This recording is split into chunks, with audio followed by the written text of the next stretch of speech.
ने election commission को एक तरीके से देखा जाए तो राहत तो दे दी, लेकिन एक मुश्किल भी खड़ी हो गई इलेक्शन कमीशन के लिए,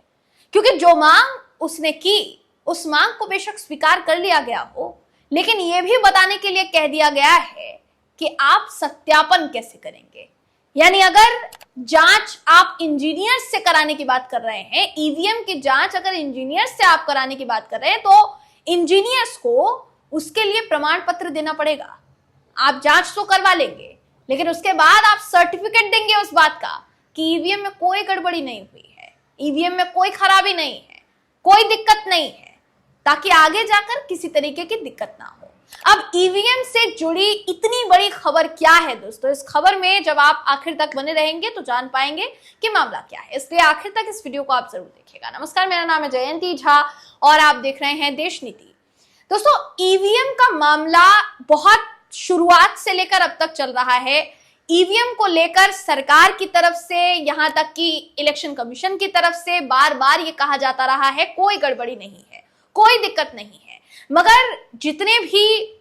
राजनीतिक दल हैं, विपक्षी खासकर दल हैं, उनकी तरफ से सवाल भी उठाए गए हैं दोस्तों, और सवाल उठाते हुए उनकी तरफ से लगातार ये भी कहा गया है कि जानबूझकर ईवीएम में गड़बड़ी की जाती है जिससे कि नतीजे पलटे जा सके। हालांकि इन आरोपों का बार बार खंडन किया है इलेक्शन कमीशन ने, मगर जब सुप्रीम कोर्ट में इस बात की सुनवाई हुई तो सुप्रीम कोर्ट में इलेक्शन कमीशन ने प्रस्ताव क्या दिया, और जब सुप्रीम कोर्ट ने इलेक्शन कमीशन के प्रस्ताव को मान लिया तो क्या शर्त रख दी इलेक्शन कमीशन के सामने, ये जानना आपके लिए जरूरी है। तो आपको बता देते हैं, आपकी स्क्रीन पर इस समय वो खबर मैं आपको दिखा रही हूं जिसका कहना है कि चीफ जस्टिस संजीव खन्ना और जस्टिस दीपांकर दत्ता की जो बेंच है, ईवीएम में बर्न मेमोरी और सिंबल लोडिंग यूनिट के सत्यापन के लिए याचिकाओं पर सुनवाई कर रही थी। कोर्ट की तरफ से कहा गया कि अगर इंजीनियर्स से आप जांच कराने की बात कर रहे हैं और अगर इंजीनियर्स से ईवीएम की जांच करवाई जाती है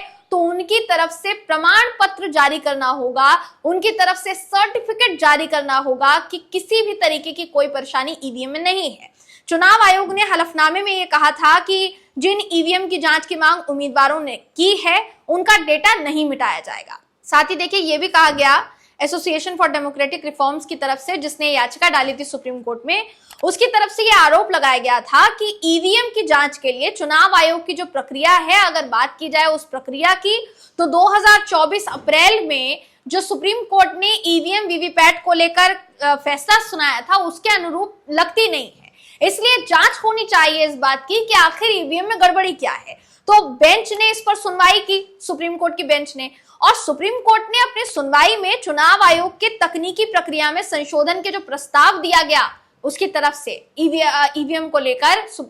चुनाव आयोग की तरफ से उस प्रस्ताव पर गौर किया। इलेक्शन कमीशन के प्रस्ताव पर गौर करने के साथ साथ सुप्रीम कोर्ट ने क्या कहा ये आपको बता देते हैं। ये कहा उन्होंने कि BEL और ECIL, इसके जो इंजीनियर्स हैं वो इस बात का सर्टिफिकेट मुहैया कराएंगे कि वो इस बात से संतुष्ट है कि ईवीएम की जो बर्न मेमोरी है और सॉफ्टवेयर है उसके साथ कोई छेड़छाड़ नहीं हुई है और उनकी निष्पक्षता जो है वो बनी हुई है। क्योंकि जाहिर है दोस्तों, अगर इलेक्शन कमीशन ये कह रहा है कि इंजीनियर से जांच कराते हैं इस बात की, और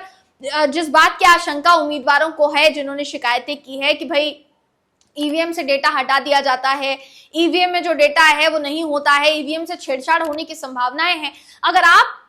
इंजीनियर से जांच कराने की बात कर रहे हैं तो बेशक जांच कराइए, लेकिन उनको कहिए कि संतुष्टि के लिए, उम्मीदवारों की संतुष्टि के लिए बाकायदा एक सर्टिफिकेट जो है सीरियल तरीके से वो जारी करें, क्योंकि सर्टिफिकेट जारी हो जाता है तो फिर शक की गुंजाइश न इधर रहेगी न उधर बचेगी। कहीं ना कहीं उम्मीदवारों को भी एक तरीके से उस सर्टिफिकेट के आधार पर थोड़ा सा संतुष्टि मिलेगी कि गड़बड़ी जो है वो नहीं हुई है। सीजीआई ने आदेश में कहा कि अगर कोई उम्मीदवार मॉक पोल करवाना चाहता है तो चुनाव आयोग ऐसा कर सकता है। बेंच ने पहले ही चुनाव आयोग से ये कहा था कि जांच प्रक्रिया के दौरान ईवीएम का डेटा मिटाया नहीं जाएगा और न ही उसे दोबारा लोड किया जाएगा। याचिकाओं में चुनाव आयोग को निर्देश देने की मांग की गई थी दोस्तों। जो याचिकाएं दाखिल की गई थी उसमें कहा गया था कि चुनाव आयोग से ये कहा जाए कि भाई ईवीएम की जो बर्न मेमोरी है, माइक्रो कंट्रोलर है और एसएलयू है, यानी जिसको आप अंग्रेजी में सिंबल लोडिंग यूनिट कहते हैं, उसकी जांच और सत्यापन किया जाए, ये याचिका में कहा गया था। तो याचिका में कहीं ना कहीं जो कहा गया उस पर सुप्रीम कोर्ट में चुनाव आयोग ने कहा कि भाई हम जांच कराएंगे मगर इंजीनियर से कराएंगे। सुप्रीम कोर्ट ने भी एक शर्त रख दी कि इंजीनियर से कराइए मगर प्रमाण पत्र दीजिए। सुप्रीम कोर्ट ने 26 अप्रैल 2024 को अपने फैसले में पुरानी जो मतपत्र प्रणाली थी,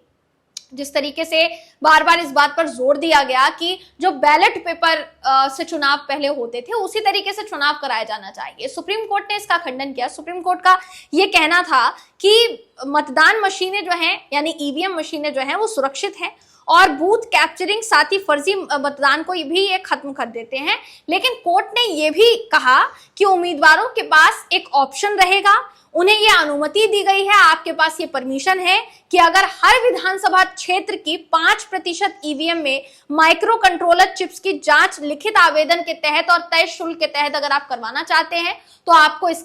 इसकी छूट है, आप करवा सकते हैं। आप उसके लिए चुनाव आयोग से जो है बात कर सकते हैं कि चुनाव आयोग किस तरीके से उसमें आपकी मदद कर सकते हैं, आप मांग कर सकते हैं। ये सुप्रीम कोर्ट की तरफ से कहा गया। तो ईवीएम को लेकर ये सुप्रीम कोर्ट में मतलब आप कह सकते हैं दोस्तों ऐसी सुनवाई हुई जिसको आपको जानना जरूरी है क्योंकि बहुत अहम सुनवाई है। अगर इलेक्शन कमीशन की तरफ से कुछ कहा जा रहा है और